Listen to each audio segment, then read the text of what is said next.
to hold me down. Gotta do it, because I may not get another chance. I believe it. If I want it, I can have it. I believe it. Done with falling, done with losing, I can do it. I think I'll tell myself again, I can do it. Yeah. And I'm not gonna stop till I win, 'cause it's my time to rise. Hey, it's my time to shine. Oh, it's my time to live. It's my time to live. It's my time to flow. It's my time. Good. You'll be all right. All right, everybody. Hi. Another week of Unapologetically Dominique. And I have my WCW in the building this Wednesday. It's our first time for everything. I'll let you introduce yourself.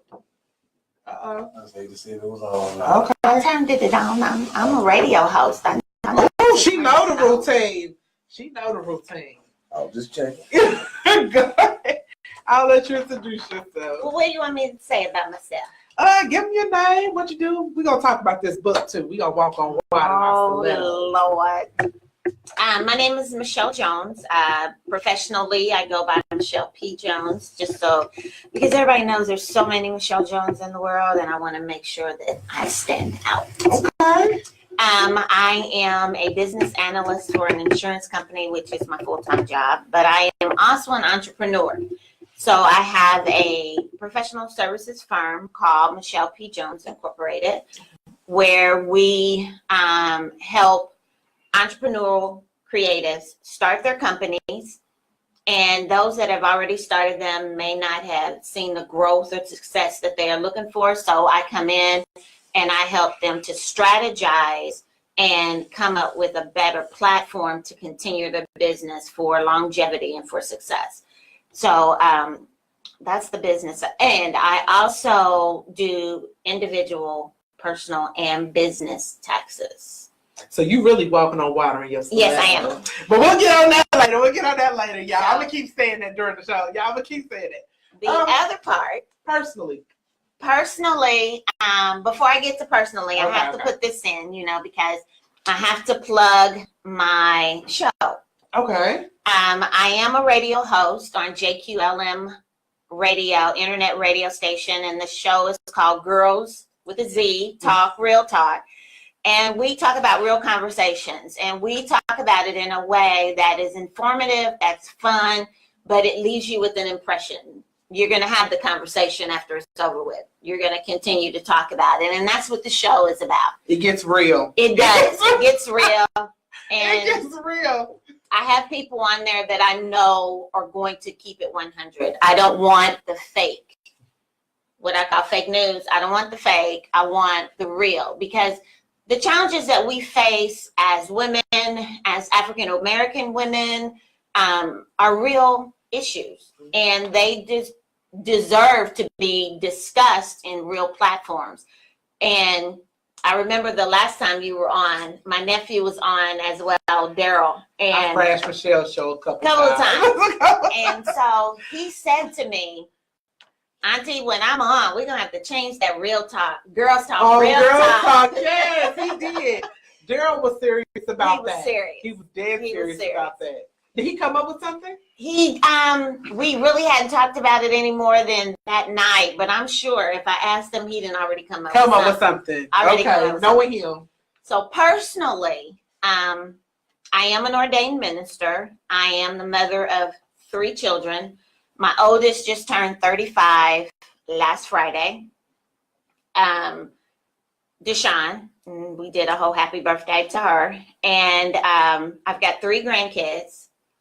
And I've got 2 grandsons, Amari and Aiden, and then my grandgirl is in the middle. You miss somebody. That's Monty. You miss me. Oh, Lord. What's this? This is the other child that you always wanted, but you just didn't. She's the one that keeps the life interesting.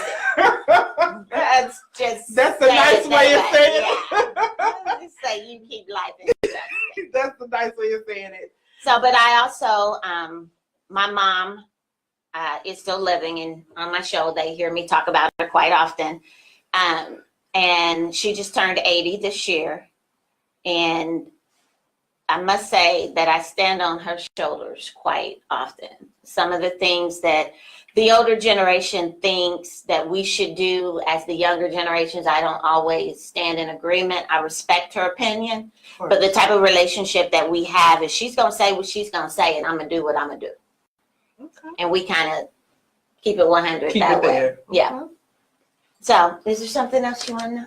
No, ma'am, you got it. You got it all. You got it all. Except you forgot to put me in there. See. You forgot to say I was the sunshine of your life. The But it's sunshine all- of my life. Okay.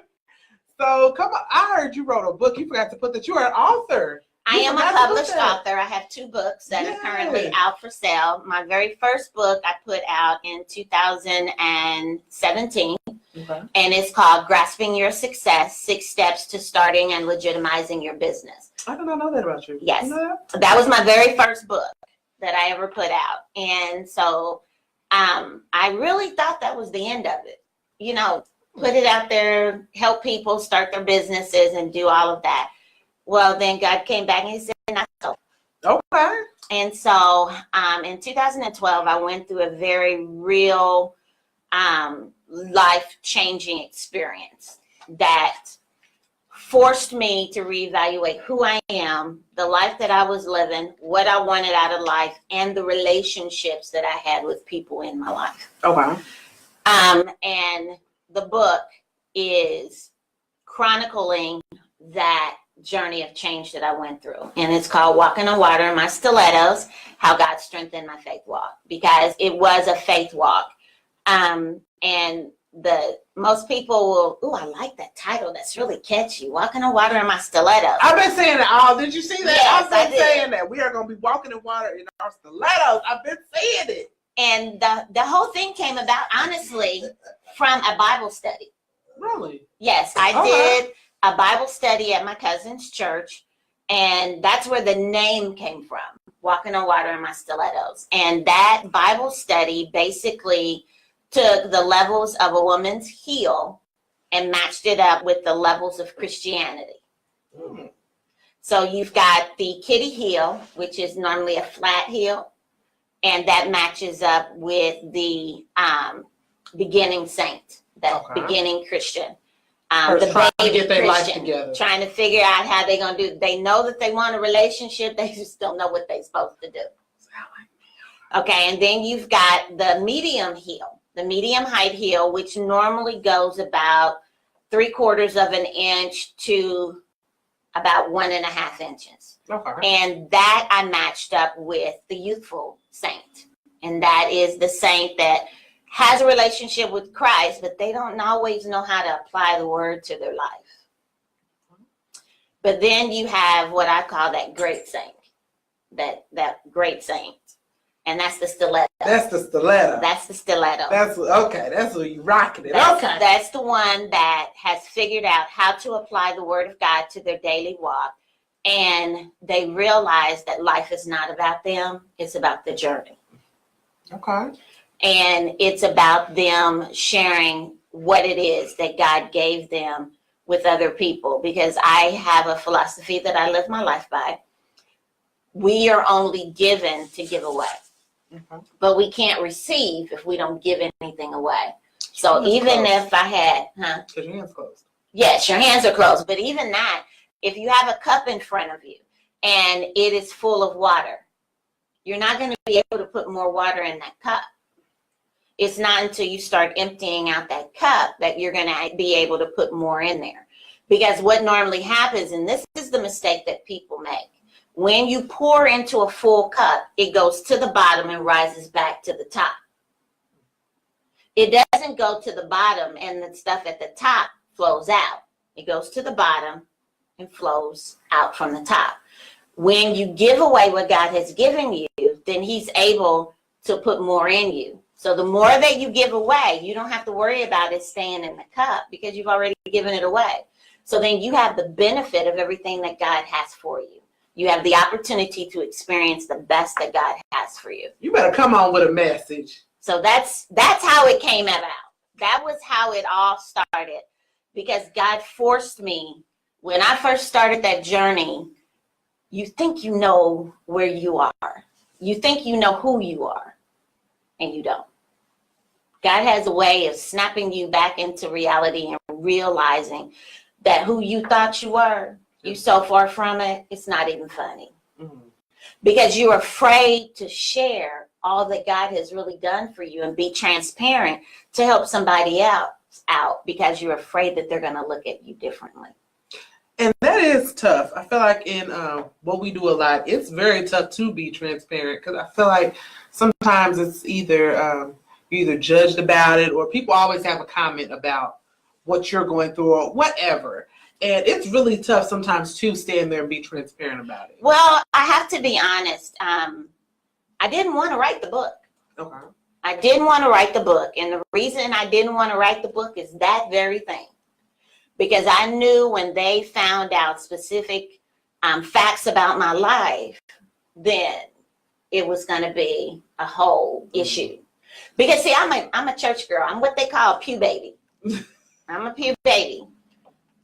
I think when my mama came home from the hospital, we went straight to church. Straight to church. Okay. Went straight to church. And that's pretty much my life growing up. I was one of those drugged kids. I was drugged to church, youth meetings, Sunday night services, Sunday afternoon services, Saturday Bible study, YPPU meeting, youth choir rehearsal, and then Sunday you was in church morning, afternoon, and night. And so that was pretty much my life growing up, and I didn't know anything else.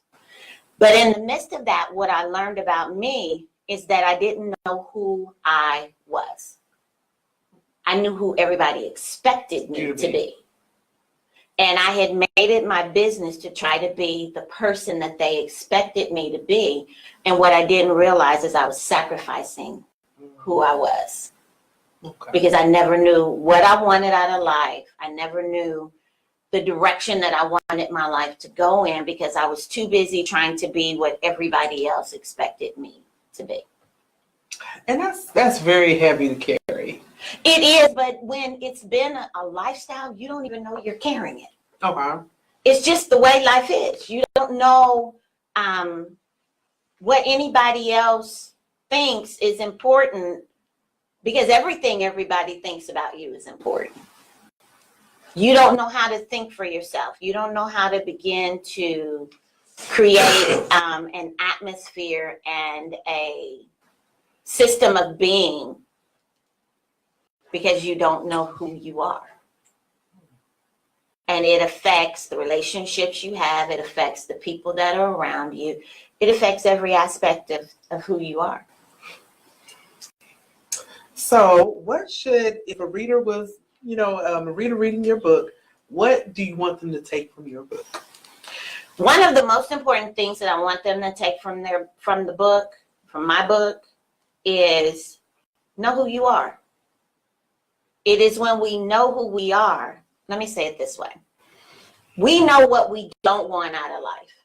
Okay. We can easily say, well, I don't want that. I don't want that either. But how many of us can honestly say, this is what I want? This is the type of man I want. This is the type of woman I want. This is the type of house I want. This is the type of job I want. Okay. This is the type of relationships that I want with my family and my friends. How many of us can honestly sit back and have boundaries and limitations in place that identify what you want? And by the time you get finished with my book, you'll know. Okay. I can't tell you what it looks like for you. Okay. Only you can determine what it looks like for you. But my book tells you what it looked like for me. And so it's not just a book, though. It's a book, it's a workbook, and it's a journal. Okay. So the book is my story. The workbook is you starting to write your own story. And the journal is meant to help you get to that point. Okay. Because the whole time that I went through that season of my life, I journaled every day.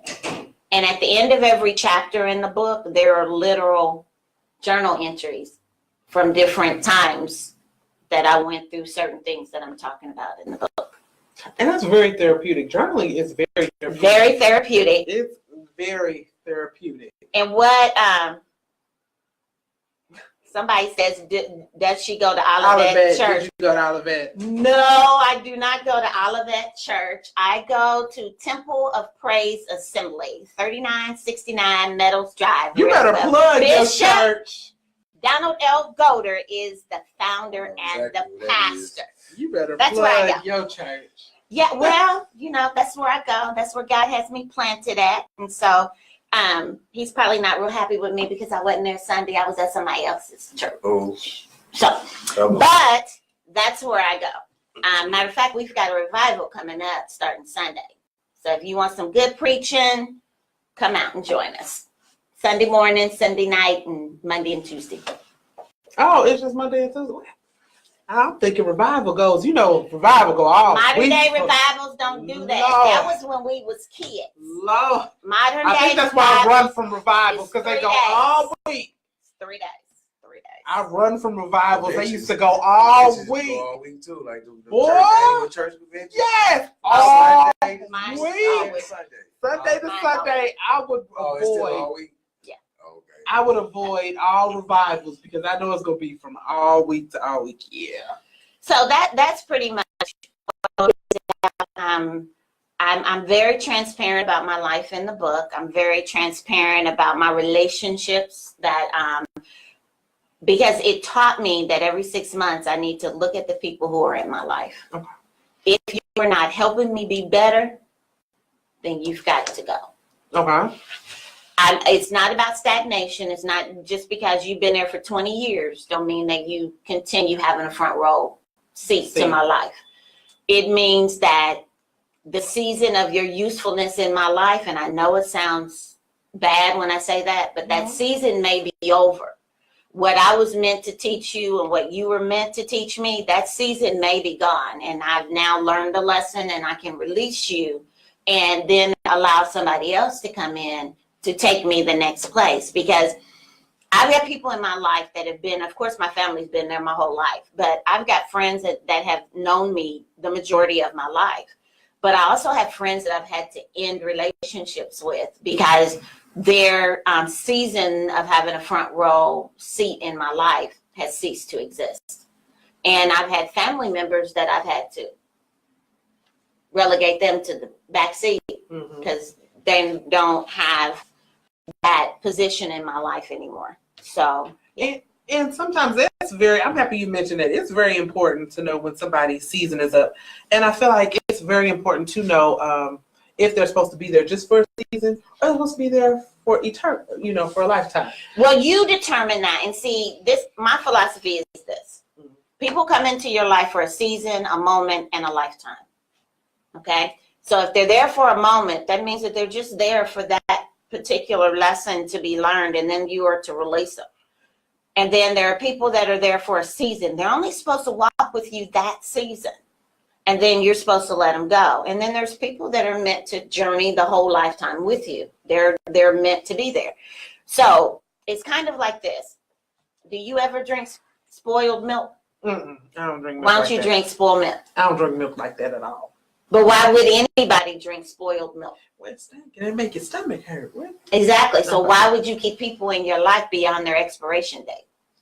That's true. And I feel like a lot of times we run into a situation of where we keep people that are only meant for a season or for a moment, and we end up giving them lifetime rights. Yes. So we marry. I've never been married, but we marry them, or we, that's our relationship, or we whatever with them, and they weren't supposed to be there. No, not at all. So I feel like that's where some of the issue kind of comes to play at. I think we have to begin. The Word of God tells us that it says, "Physician, heal thyself." And what he's saying when he says that is, you're responsible for your healing. Nobody else is to come in and fix you. Nobody else is to come in and make you right. And so you have to take the reins to make the necessary changes in your own life so that you can be the best person that you can be and that you can live your life on purpose. Because we don't live our lives on purpose. We live, and I'm guilty of that, or I was guilty of that. I lived my life based upon the expectations of other people. And it wasn't until I really took the time to know who Michelle really is that I really began the process of living my life intentionally on purpose. That's a word, honey. That was a whole word. But that's what the book is about, That's honestly. a word. That's the whole book. They are so loving you. Eric is so loving you right now. I know Eric has got all kinds of stuff Eric down is there. so loving you right now. Eric is cool. Eric was here last week, and Eric is going to have to come back. Eric is cool, so Eric will have to come back. But so Michelle knows me personally. Yes. I done called and cried on Michelle's phone. Yes. I done did the ugly cry one time. Yes. Michelle, a time or two. Michelle got in my case today. Michelle gets on my case sometimes. We keep it real. Hallelujah. Then nobody asks you, Tyler. We keep it real because, true enough, I am old enough to be your mom, but it's not about me chastising you. It's about me allowing you to see that you have the potential to be so much more and to live an even greater and better life. But if I judge you based off the mistakes that you make or the things that you say to me, then I'm not being transparent in who I am. So just because I don't smoke or drink does not mean that the sins that I have in my closet are any better than anybody else's. Because according to the word of God, sin is sin. And I really believe that if somebody did for me what I do now, some of the mistakes that I made, I probably would not have made them because it would have forced me to look at myself and not be looking at you like, why are you judging me? Because now you're coming and making it personal. You're coming talking to me and you're making it personal. You're holding me accountable for my actions. You're not judging me back based on my last bad act.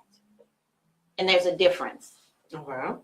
And so growing up in church and your mom and dad are both ministers and your life is public. So if you get in trouble in anything, everybody at church know everything you done got in trouble about. And so people begin to judge you. And so I learned early on to keep my stuff to myself. So when I did my dirt, I did it by myself. So then when it came out, when it finally did come out, they were all shocked. I'm Oh about my to say, God. you can't get out that way if it's by yourself. Oh my God. Oh my God. I never expected that from her. Well, why didn't you? I'm human just like everybody else.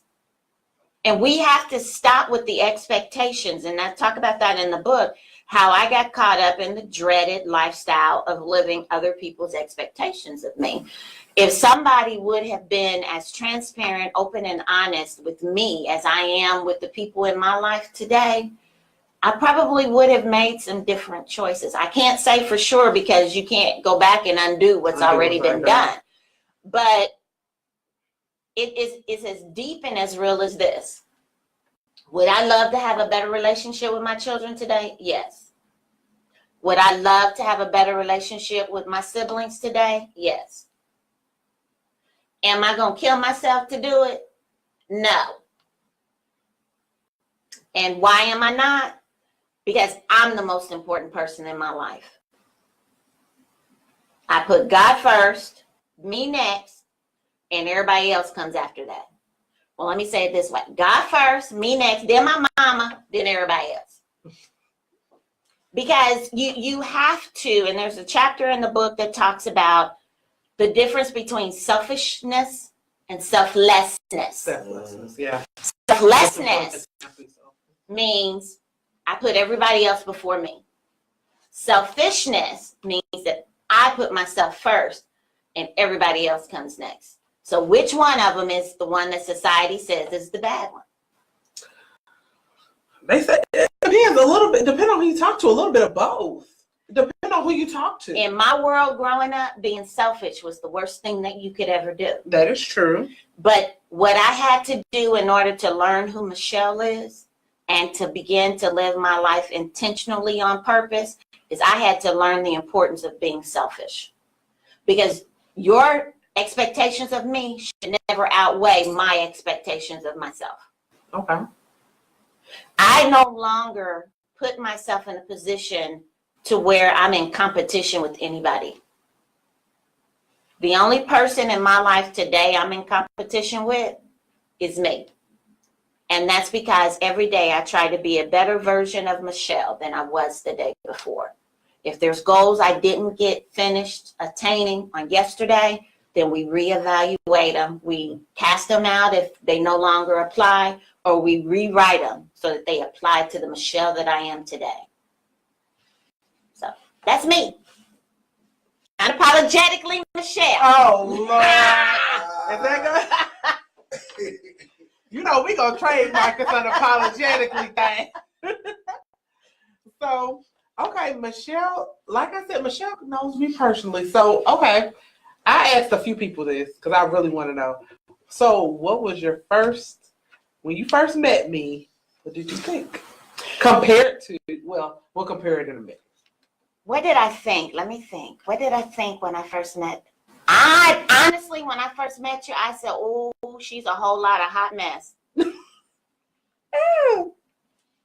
I said that to you. You did. I said that You to very you. much did.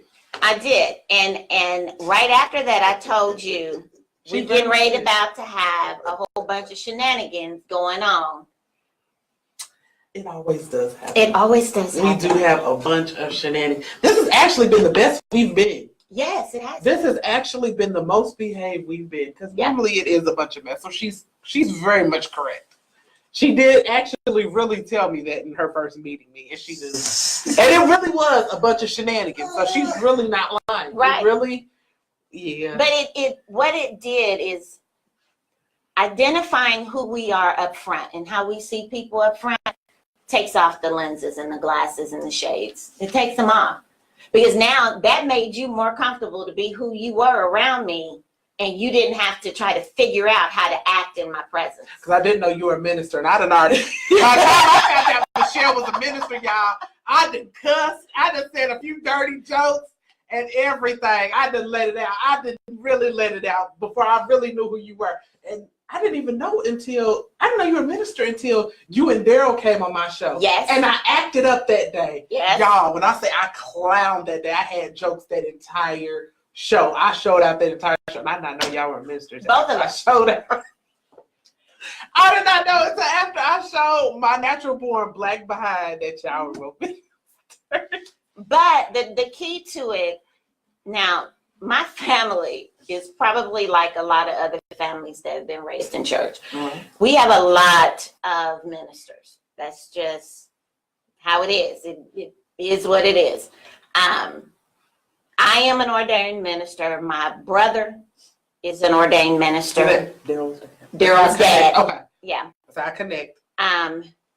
Did you see my post? I did. It was so sweet. Yeah, that's my big brother. Did.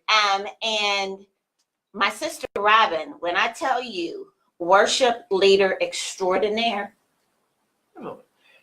Robin can go a cappella and set the place on fire Mm-hmm.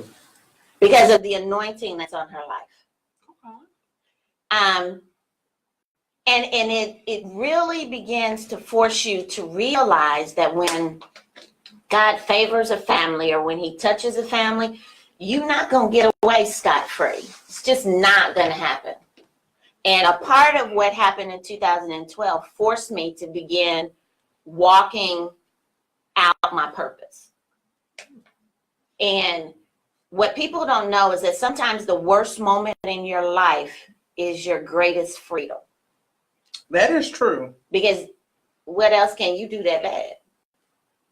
It's like you're already dead. You're like you're already dead. I've already done it all now. I agree. It's all out there for God and everybody to see. It's almost like it's only up for me. Okay. It's only up for me. Unless you just give up. unless you give up, and that's what's very important for people to know. Unless you give up, it is only up from there. But see, There's a that's light at the the end thing. of the tunnel. I remember one of the very first sermons I ever heard my mother preach. One of the very first sermons I ever heard her preach. And I don't know where in the timeline of preaching that this happened, but she did, the very first one is The Other Side of Through. I never forget that sermon. Because we only see what we're dealing with right now. We don't realize that there's an other side to going through whatever you're going through. Because you're not going to go through forever. You're going to get to the other side of this. But like you said, you got to hold on. But then not too long after that, she did a sermon, and the mothers of the church, their hats went sideways. No, When she done messed up the. She done messed When up. she gave her title, "What in Hell Do You Want?" Hold on, wait. That was what? What the hell do you want? What in hell do you want? What in hell do you want? Okay, I like your mama already. I know. I seen. We gonna ignore him today. We gonna ignore What is Gerard. Jared doing? We are going to ignore Gerard today. Right, He I'm will get not you doing started. that. I'm not. He will get you going. So we are going to ignore him on today. On today, Because we're we not doing already that. spoke. I already spoke about how I felt about the whole R. Kelly situation. I don't And even I'm want. not going we're to not gonna speak talk on it about again. Why is he crashing your show though with this? I done already spoke on Okay, back to what we yeah, were how I talking felt about. about it. I'm over Okay, R. So, Kelly in the whole situation. Over. Gerard, I want you to answer this question, and We'll talk about you it. have to answer this question without any R. You Kelly in there. Nope. Let me say it this way. Some people you can't talk to. Gerard, one of them. Let me say it this way. Okay. I'm gonna take you back to the sermon. Okay. What in hell do you want? Gerard, I can't lie. Gerard, we went to school together, and he done crashed a couple shows. Bless So, him hard. Yeah, bless his heart. Bless him hard. Let's keep going. Yeah. So Because he'll that have you all out of particular character. sermon, He was making a good point. it didn't. We ain't going there. We that already went there on particular Saturday. sermon. We already went there. Is what she was basically trying to say is, what about living a life that is going to ultimately send you to hell? What about that do you like? What about it do you want? What about it is satisfying to you? Because if you're raised in church, you know that there's one way that you're going to live that possibly you're going to get into heaven. Mm. You know there's another way that you can live that is going to for sure inform you of where you're going to spend all of eternity in hell. And so her question was, what in hell do you want? What about that lifestyle is so attractive that you're going to continue going on a downward spiral to make sure that you get there? Because I'm in my transition, I don't know, it just feels good while you're doing it. Maybe that's what it is. It just, everything, I feel like it's almost everything with it. It feels good while you're doing it. Now, don't get me wrong. When you come down off of a lot of the stuff, it's kind of like, it doesn't feel so, whatever. You still have to deal with the issues at hand or whatever. But it just feels good while you're doing it. Well, I had this conversation with someone that got mad at me. They were upset with me. Oh. And because I said to them, when you get finished drinking, when you get finished doing everything that you're doing, and you deal with being hungover and wore out because your head is banging, you can't concentrate, you can't do what you need to do. When you get done with all of that, the problem is still there, and you may have magnified it with the foolishness that you participated in when you was up under the influence of whatever you were up under the influence of. And so we have to look at that, because what God showed me when I went through the experience in 2012, all the way through the journey that took me through almost to 2014, he showed me in that you have to be legacy minded. Okay. Be legacy minded. So if somebody picked up one of your journals from 2019, January 9th, and you wrote about your experiences today. My journals, the stuff that comes out of my mouth is scary. So could you imagine what my journal is like? But see, you have to be legacy minded, because the lessons that you've learned from the journey that you've taken may be the answer to somebody else's life question. Okay. It doesn't mean that what you're doing per se is bad. It's only as bad as you deem it. Because what I think about it really should not have more weight to it than what you think about it. Because it's only when it creates an avenue of change in your life that you'll start seeking change and doing something different. Okay. And that's what we have to do. We have to stop looking at what everybody else is doing, focusing on what we're doing, and then make the necessary changes in our lives that are going to help us to get to where we want to be, to do the things we want to do, and to experience life the way we want to experience it. It's not about, the biggest lesson I learned is that this journey is not about me. Okay. It's not about me. I was created on purpose for a purpose. And this journey is about me discovering what my purpose is and walking that purpose out, because my purpose may be the answer to somebody else's life question. And if I never discover what my purpose is, how many people are never going to get their life questions answered? You just dropping life nuggets tonight, ain't you? That's just me. You just dropping life nuggets tonight. So what is next for you? What is next what can we expect from Michelle? I mean, I know I really don't do New Year's resolutions type deal. There are aspects of my life that I do want to work on for this year, but I just don't believe in the whole resolution thing.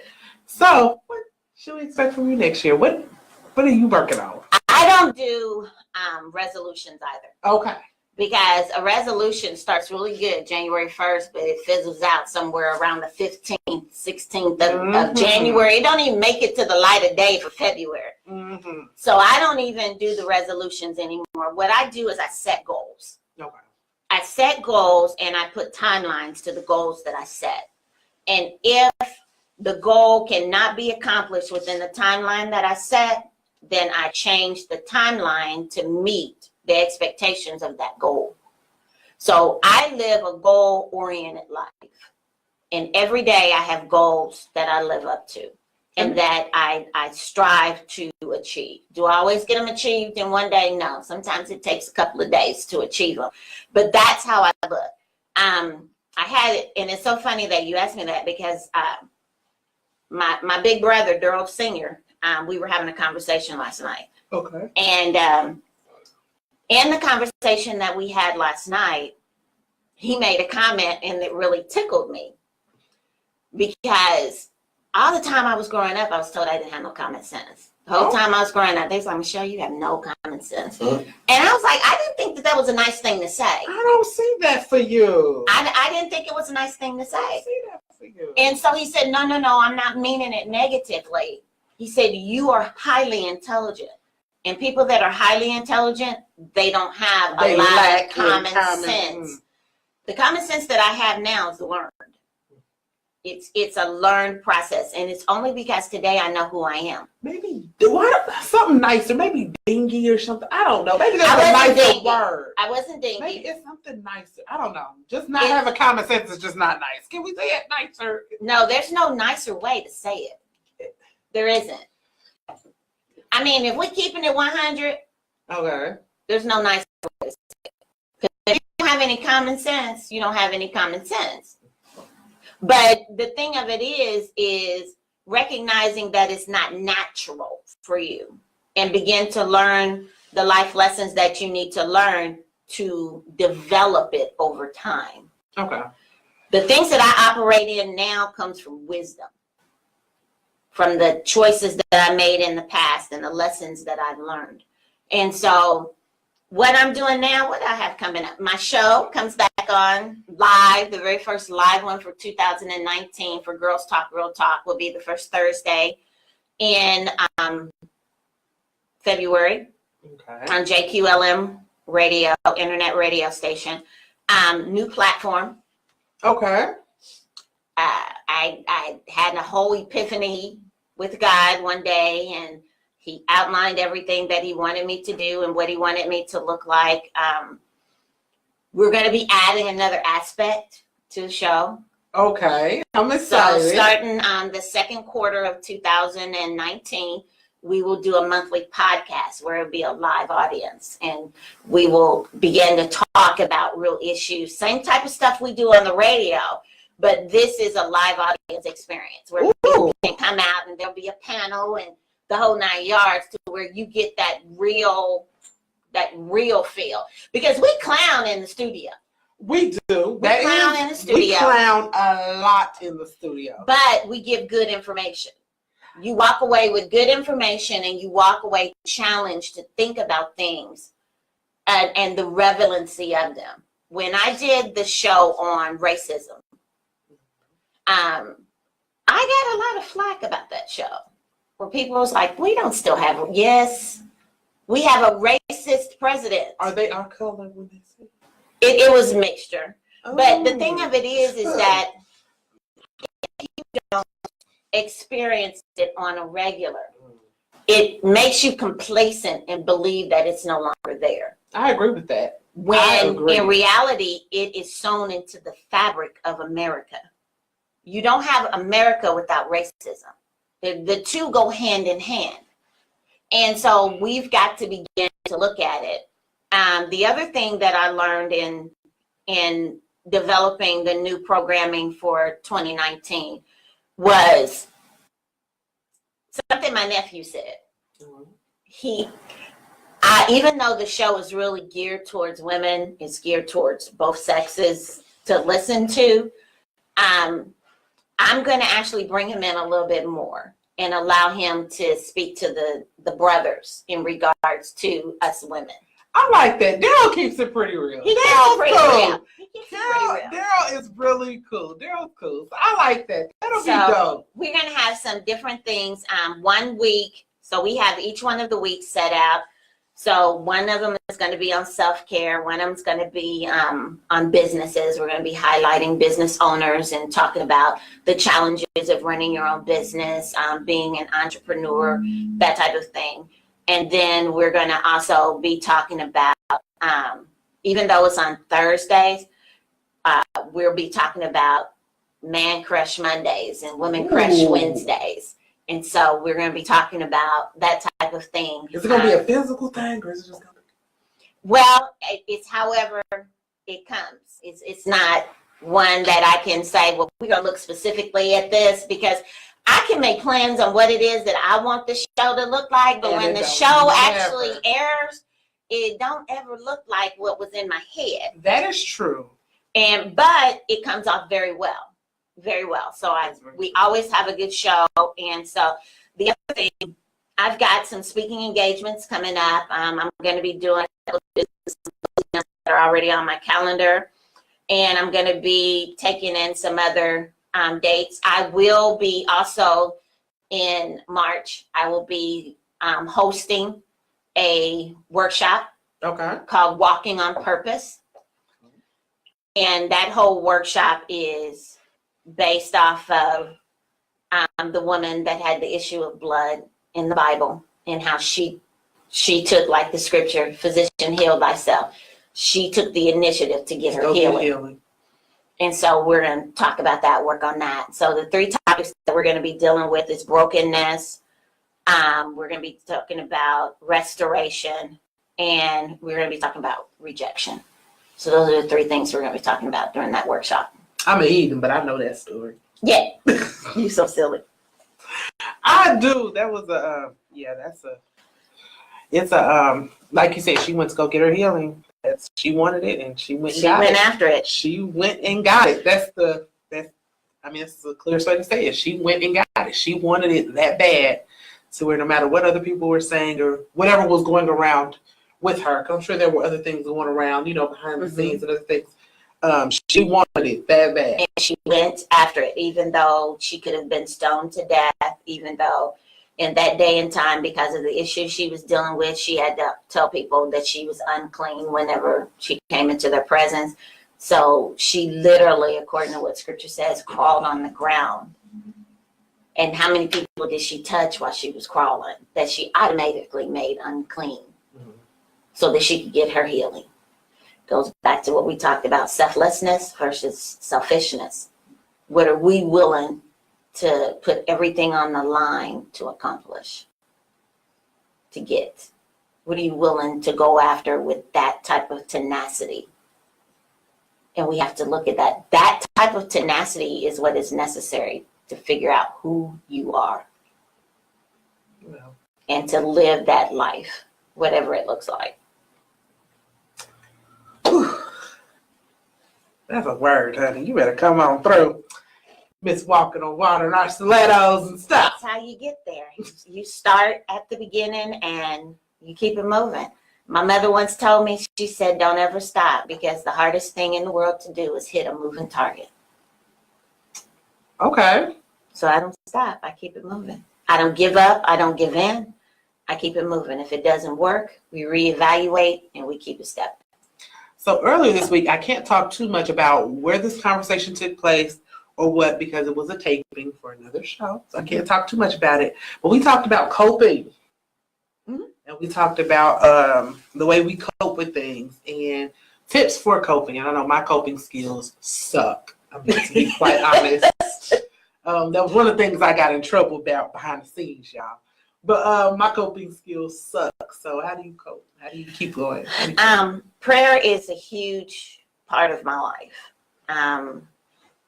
And I have dedicated time that I pray, but I pray to God everywhere that I'm at. Me and him talk just like me and you are talking now. The other thing is that I write. For me, writing is not only therapeutic, it's who I am. I am a writer. Right. That's who I am.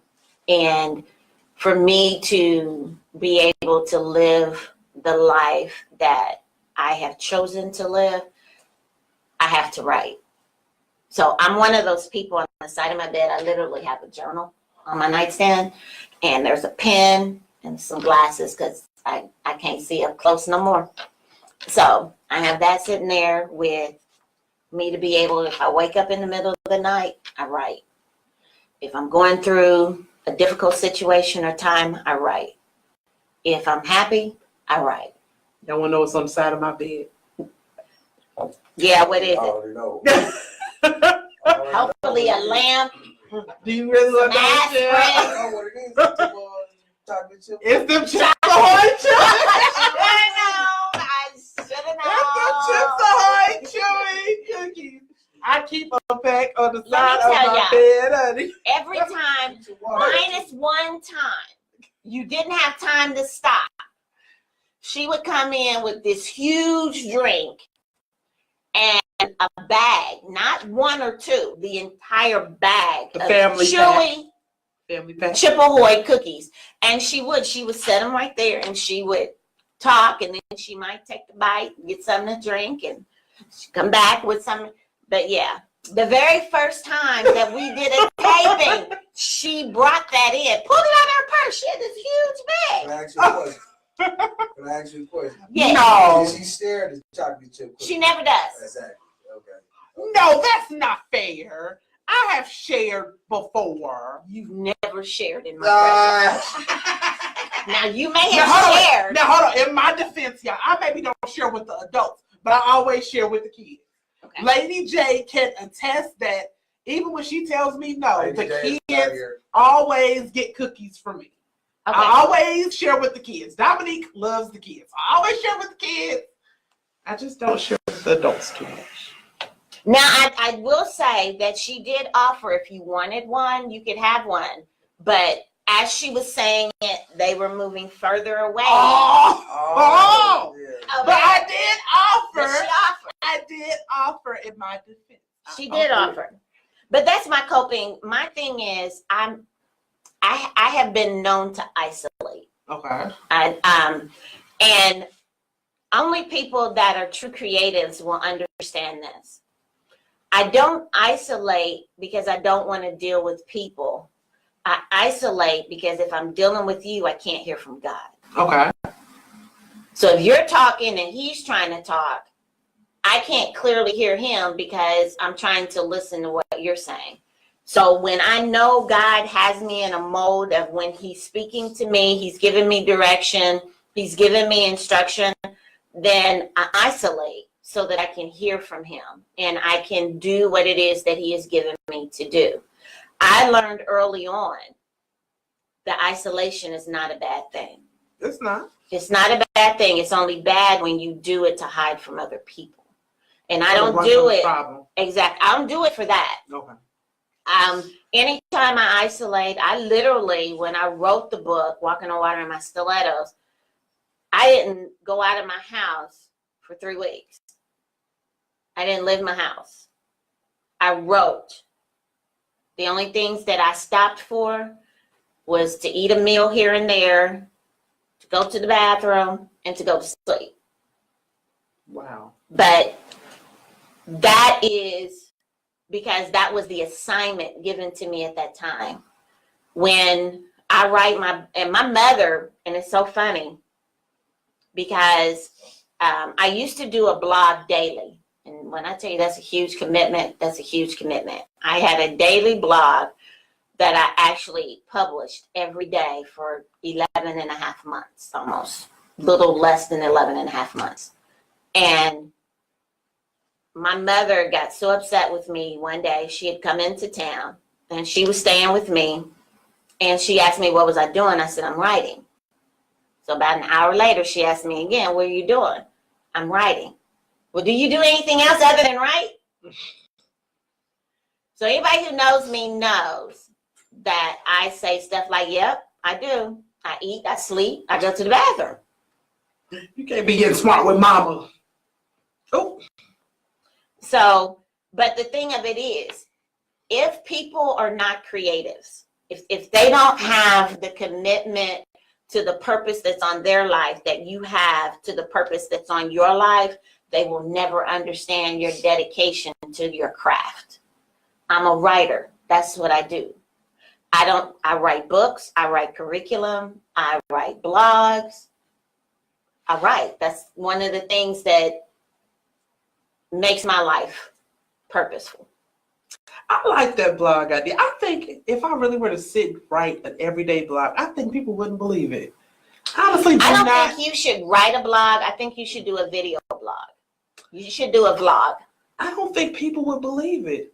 The different day-to-day and behind the scenes. I know you guys kind of see this, or even the people that know me kind of personally, you see this, but I don't think people get the day-to-day of Dominique. It's a lot. It is a lot, It's a lot. It's about, we have become such a social media community. Everything's social media. That's true. At some point in time, you got to turn the social media off and live. Okay. And what I think sometimes we do is we exist only for how many likes or how many views we're going to get when we're on social media. And for me, one of my goals for 2019 that just popped back in my head is to market my book and to get it as a bestseller. That's one of my goals. Okay. And so that means that I have to market it. I have to put myself out there. Well, I thought, just get some publishers, some publishing companies kind of. Well, I've got publishing companies that are wanting to publish the book and to put it out there. But even though I said that's what I wanted, I'm not so sure that's what I want anymore. And the reason that I say that is because I'm now given the responsibility to make it a number one seller to somebody else and not myself. Okay. So come through. So is this, hold on, wait. I don't know whether I'm hearing this or not, but is this Michelle starting on publishing company or you putting it out yourself? I don't know whether if I'm reading between the lines and I read correctly. I could be wrong. But is that what we're kind of taking for what you're saying? No. Okay. That's not anything God has whispered in my ear at all. But what it is because my book is my baby. Okay. And just like you don't throw the baby out with the bathwater, I don't know if I really want to put my book in somebody else's hands and make them responsible for it. I don't know if you're going to care for my baby the same way that I would. Even though you may have a larger platform, even though you may have a larger audience, but are you going to care for it the way that I do? And so that's what I'm still working through. I'm still looking at that, working through that. And like I said, I've gotten some offers. And I've kind of put them on hold so that I can figure out, go back to them limitations and boundaries, what I really want. Because sometimes we can say this is what I want, but when we get it, it don't necessarily look like what we thought it was going to look like. And so and then when my mom ended up having back surgery, everything else went on the back burner. So the stuff that was very, very important at that time, I had to take care of mom. So all of that went on the back burner. And instead of me going home in the evenings and writing my blog and doing the stuff that I do, I was interacting with her. I was making sure that she was eating, even though she still fussed at me because I had to get some journal writing in there somewhere. It gave me a chance to step away from it. And so sometimes when you take a minute and step away from stuff, it doesn't look as shiny and new as it did when it first came to you. Okay. And now you can see it for what it is. You can evaluate it for what it is and not still have the glitter and the glow and you're seeing everything rosy and be able to really, you can see it clearly once you take a step back. Okay. Well, it is our last 10 minutes. That went by fast. It did, but it normally does when we're together. It normally does. Yeah, it normally does. So, Tyron, you gonna throw your plug in? You gonna throw your plug in, Tyron? See your mic real quick. Jared is still on it. He is. Yo, He's gonna do shout out that. to Jared. Gerard. His name is Gerard. Gerard, you can come on my show anytime. Hit me up. This is Tyron Joe, and the name of my show is BZNZ Internet Talk Radio. We will be in the building tomorrow night, 8 p.m. We talk about New Year's resolutions. Do you believe in them? And of course, we're gonna talk about all this other stuff that's bringing down social media, like R. Kelly. I've been trying to hold my comments, but I see that people really want me to say something, so I'm gonna say something about it tomorrow. You may not like it. Also, I'm going to talk a little bit about Pastor John Gray. That's bringing down social media as well. But we're going to rap about him. And also, if anybody know me, I talk a lot about relationships. So somewhere in there, we're going to get on relationships. Him and his heathery. Oh, I forgot him about and that. his heathery. What about my heathery? You and your heathery. Tyron actually said on live that my love life is in shambles. Lord. And he said, Tyron said that about me. And he said it on live in front of everybody that my love life is in shambles. Okay. And we had company when he said it. Let me ask you a question. I'm just asking. No, it's not, Michelle. Okay. No, it's not. What? No, my love life is not in shambles, Tyron. Oh, okay. She said it's not. It's not. It's not. She said last week. She said it wasn't, but I was just saying that because she was saying that her goal for the new year is I said I was going to get it together. Is to get it together. I was going to get some order and it together. Yeah. Now, in shambles, it is not. Okay. Tyler basically made it seem like I needed a man to make me happy. It's basically what I'm saying. In a nice way. But anyway. Wait a minute. Stop. Hold it. Do you honestly feel like you need a man to make you happy? No, I feel like I'm pretty damn happy by myself. I mean, I'm pretty happy by myself. You made me cuss. I'm so mad. Yeah, I'm pretty happy by myself. Because I know there are women out there that believe that their lives are not complete without having a man in it. I mean, now don't get me wrong. I would never lie and say, oh, I just don't want no man. I just don't, I feel like, especially being strong, we all want somebody to come home and, kind of lay, your burdens, kind of aside, and be able to have that connection with someone. So I would never lie and say, oh, I just don't want no man. I just don't. I would never lie and say that. But is it one of those things of, I'm going to put up with this, I'm going to put up with that, I'm going to hold on to you? I just, no. Well, it goes back to what I said earlier in the show. You have to put down your boundaries and your limitations, the things that you're willing to deal with and the things that you're not willing to deal with. And I was told that I intimidate men. I remember you saying that. Yeah, I was told I intimidate men, and I don't think that I intimidate men. I think a man has to be certain and sure of themselves to deal with me. Okay. Because of the things that I have voluntarily committed myself to in my life, you're not going to be my number one concern. And you've got to be secure in yourself to be okay with that. So when I designate time to spend with you, then it's about me and you. But if I have to write because I've got a blog coming out on Monday, or if I have to record that blog to make sure that people who don't like to read can listen to it, then, there are certain things in being who I am. There's a lot that goes on and makes up Michelle. And so without somebody being secure in who they are, I can understand why in their eyesight, you're seeing me as intimidating, because you can't bring anything to me. You're not going to step to me just any kind of way, because of the way that I carry myself and the way that I present myself demands respect. And so if you're not willing to offer me that respect and to treat me in the way that I know I deserve to be treated, then yeah, you'll see me as intimidating, because you're not willing to really learn who you are in order to deal with me. Because you can't half step coming to me, because I'm not look, I am 52 years old.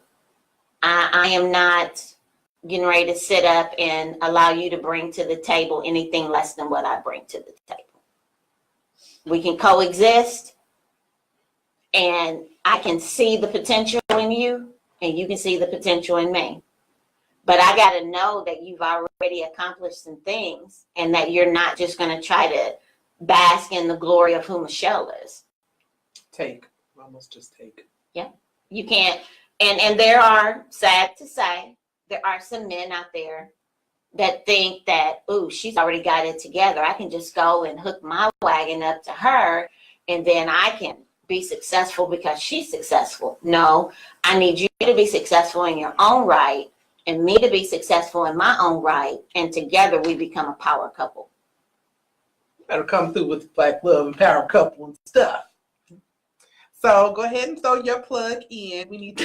He said, tell Dominique, send me the info. I ain't playing with him. How I'm going to do that right now? I'm saying, tell him I just added him as a friend. He just added you as a friend, Michelle, Gerard. throw your plug in, please, love. Please, because I'm not going back and forth with them two tonight. Okay, which plug am I putting in?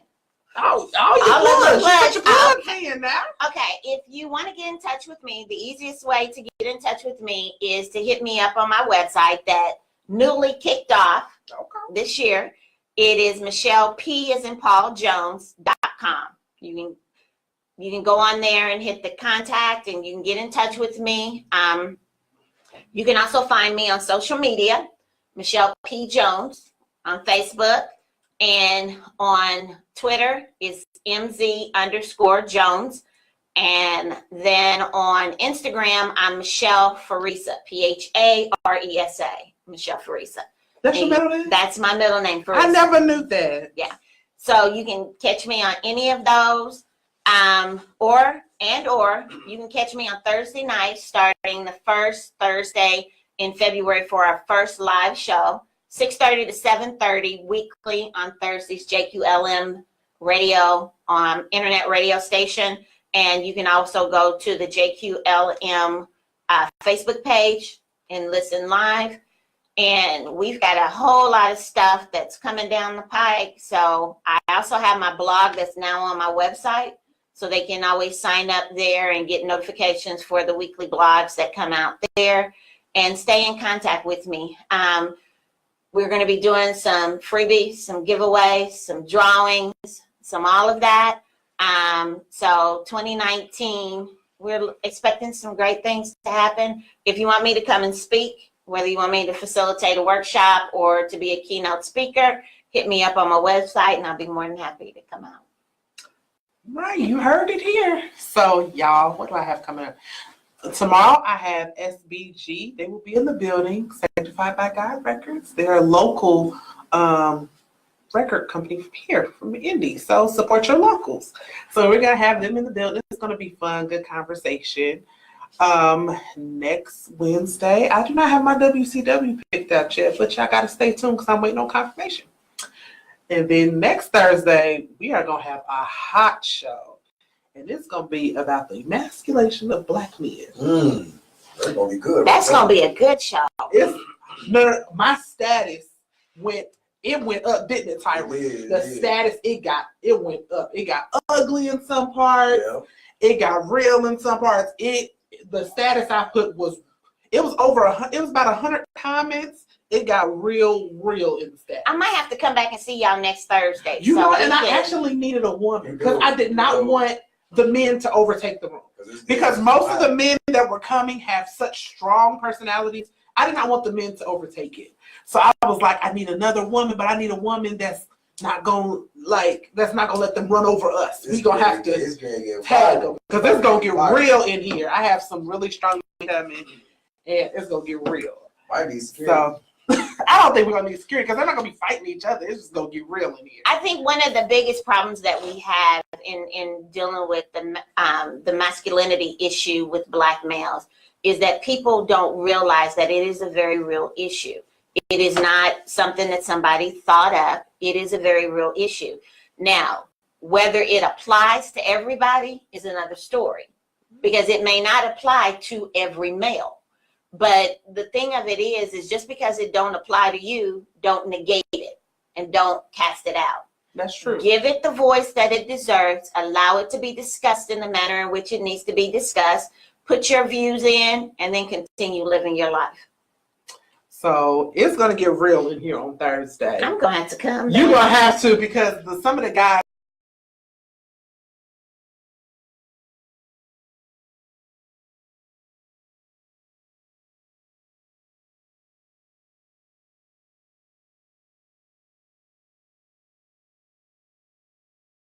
So next month we're gonna slide by that. Next month on the 9th is my first mimosas and networking event. So I got all my vendors confirmed. So you guys gotta.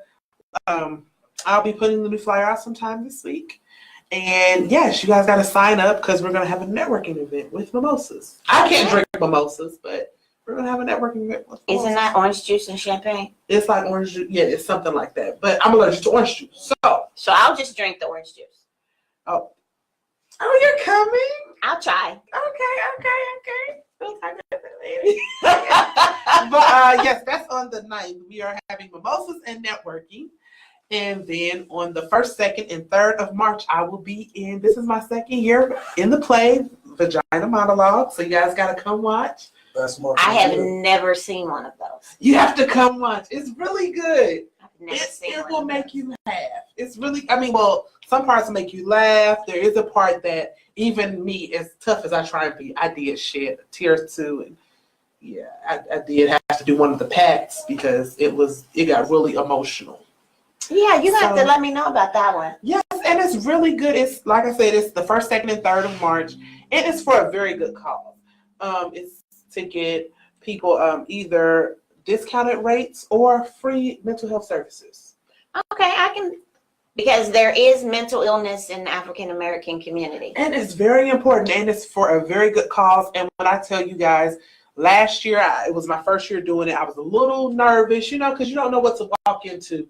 And it's a whole group of women, so you really don't know what you're going to walk into. It was awesome. There was no cattiness behind the scenes. It was no back, just funny acting. It really wasn't. Everybody was really cool. And Mark B is going to be in it. Mark B is going to be in this play. Wait a minute. Let me. Mark wait B a minute. Hold it. Be in the play. I have to. Wait a Mark minute. B No, don't is say going anything. to be in the play. Wait a minute. I got confirmation email a couple of days ago. Okay, but wait a minute. I have a question. Okay, yes. Okay, it's called the vagina monologue. In the Wait, no. Let him break it down. Let me. No. Wait a minute. I'm going by the name of the event. Did she not say it was the vagina monologue, Yeah, right? vagina. Okay, so when and where did Mark B get a vagina? That's all I want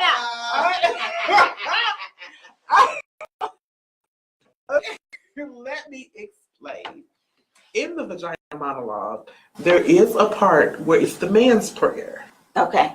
And last year, Mason, he did it by himself, and he stood up there. He was the baby. He's actually younger than I am. So he was the baby, and he stood up there, and them women about passed out all over that boy. They loved that boy. So he got up and he did the man's prayer. So now him and Mark B will be doing it. So Mark B will be in the play also. Okay, but how come you didn't ask me if I wanted to do the vagina monologues? Oh, you have to get with Athena and Renata on that. That's not me. Athena this is how I ended up finding out I was doing it. Athena said, so did you send your information in so you can do the play this year? I said, well, no. Okay, so when you going to send it in? I said, okay, I'm going to get it in soon. I mean, if you're asking me to do it, I'm going to get it in soon. Okay. Yeah, type deal. So you should get her about that. Not trying to throw her under the bus, just saying. But yes, it's for I'm sure she'll hear it. Oh, it's for a good cause. So the 1st, 2nd, and 3rd of March, you guys have to come out to the vagina monologues. We're gonna see if we can get Tyron out there. And Last month, yeah, y'all won't be there. whatever. Okay, Anyway. what's the day? The 3rd. Oh, Lord. So I'm probably gonna come out on the 3rd. Oh Lord. But anyways, yes. So we are gonna get some mental health all up and through here services for people, and there's gonna be vendors there. It was really a good time last time. There were vendors there. I want to say paparazzi was there last time. I want to say they Paparazzi is everywhere. Yeah, they give out condoms. I mean, it's a lot of different things that they do. It's really a good time. So Okay, let's check that out. I want. How long have they've been doing it for a while, right? I think so. I just know this is my 2nd year doing it, and I surprised my mom. I wrote my bio, y'all, and I put the P word in my bio, and I surprised my mom. My mom didn't know what to say until she read. She thought it was a good bio, and then she read the last part of it, and I put the P word in it. You know what P word is. Mm-hmm. I said the P word, and she couldn't believe it. But by then, it was already published. It was already out there. She couldn't believe it. Yeah. Then I put the fist up there. That's what I did. It's so what I did. But anyways, It so sounds like you. it was me. And then I had the fist up. It Sounds was like me. you, yes. It was me. Because you had a whole meaning behind why you did what you did. I know. That's what I mean. Everything you do, you have a whole meaning behind it. That's true. That is true. It's sad I had to say, what did I do? Which one? That's really sad. But anyways, yeah. So you guys got to tune in tomorrow. We will be here with SVG. And next week, I've not announced my WCW. You got to tune in for that. And the Immaculation of Black Men will be Thursday. So y'all come through. See y'all next week.